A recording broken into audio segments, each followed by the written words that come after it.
சொல்லியிருக்காங்க. தன்னை அறியும் அறிவை அறிந்தபின் தன்னை அரிசிக்க தானே இருந்தானே அப்படின்னு திருமணன் தன்னோட பாடல்கள்ல சொல்லியிருக்காரு.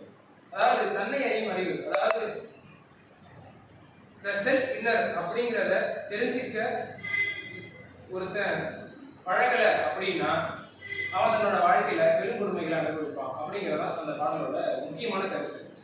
அதே அந்த செல்ஃப் இன்னரை தெரிஞ்சுக்கிட்டான் அப்படின்னா அவன் வாழ்க்கையில எட்டக்கூடிய முடியாத லட்சியங்களை கூட ஈஸியா எட்டி விடுவான் அப்படிங்கிறதும் அந்த பாடலோட மைய கருத்தாகும்.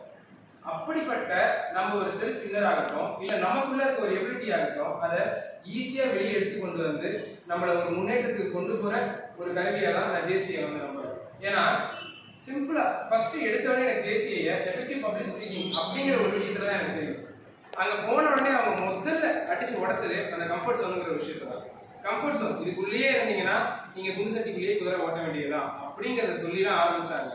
அன்னையில இருந்து அந்த ஜேசிங்கிற மேல ஒரு பற்று, சின்ன வயசுல இருந்து ஜேசியில எங்க பேரண்ட்ஸ் கூடயும் எங்க கூட சக ரிலேட்டிவ்ஸ் கூடயும் போய் போய் போய் போய் பழகி பழகி பழகி அது மேல ஒரு ஆர்வம் வந்துருச்சு.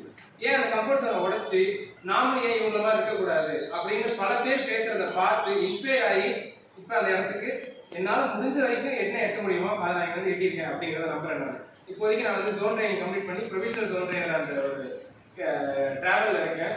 ஸோ அதுக்கான ஒன் ஆஃப் த அசைன்மெண்ட் தான் இது. இதுல இந்த ஜோன் ட்ரைனிங்க்கு போகக்குள்ள நிறைய லெவல்ஸ் ஆஃப் ட்ரைனிங்ஸ் இருக்கு. அது எல்லாமே நம்ம கம்ப்ளீட் பண்ணணும். பேசிக்கா இது எல்லாத்துக்குமே சொல்லக்கூடியது என்னன்னா அந்த கம்ஃபர்ட் ஜோன். ஒரு இடத்துக்குள்ளேயே நீங்க இருந்தீங்கன்னா கண்டிப்பா உங்களுடைய லட்சியத்தை அடைய முடியாது. அந்த இடத்துல இருந்து நீங்க வெளியே வரணும். சில விஷயங்கள் சில இடத்துல தான் செய்ய முடியும்னு நம்பிக்கையை உடைச்சி எல்லா விஷயத்தையும் எல்லா இடத்துலையும் நம்மளால செய்ய முடியும் அப்படிங்கிற அந்த ஒரு நம்பிக்கையை விதைக்கிறது கண்டிப்பா இந்த ஜேசியினால தான் முடியும். அதுவும் இல்லாம இருக்கிறதுலேயே உலகத்திலேயே யூத் பார்ட்டிசிபென்ட்ஸோட இருக்க ஒரு மிகப்பெரிய ஆர்கனைசேஷன் தான் அது ஜேசிஐ தான். ஏன்னா இவங்களோட பேசிக்கான அந்த கோர் கண்டென்ட்டே ரொம்ப simple. Empowering the youth and giving the opportunity to the youth.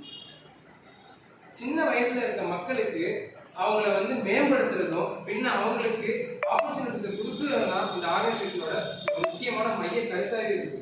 அதுவே வந்து ஒரு நல்ல கான்செப்ட் இல்லையா?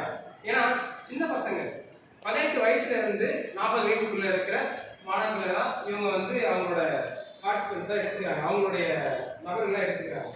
அப்போ இவங்க தான் அந்த சொசைட்டியோட பேஸே.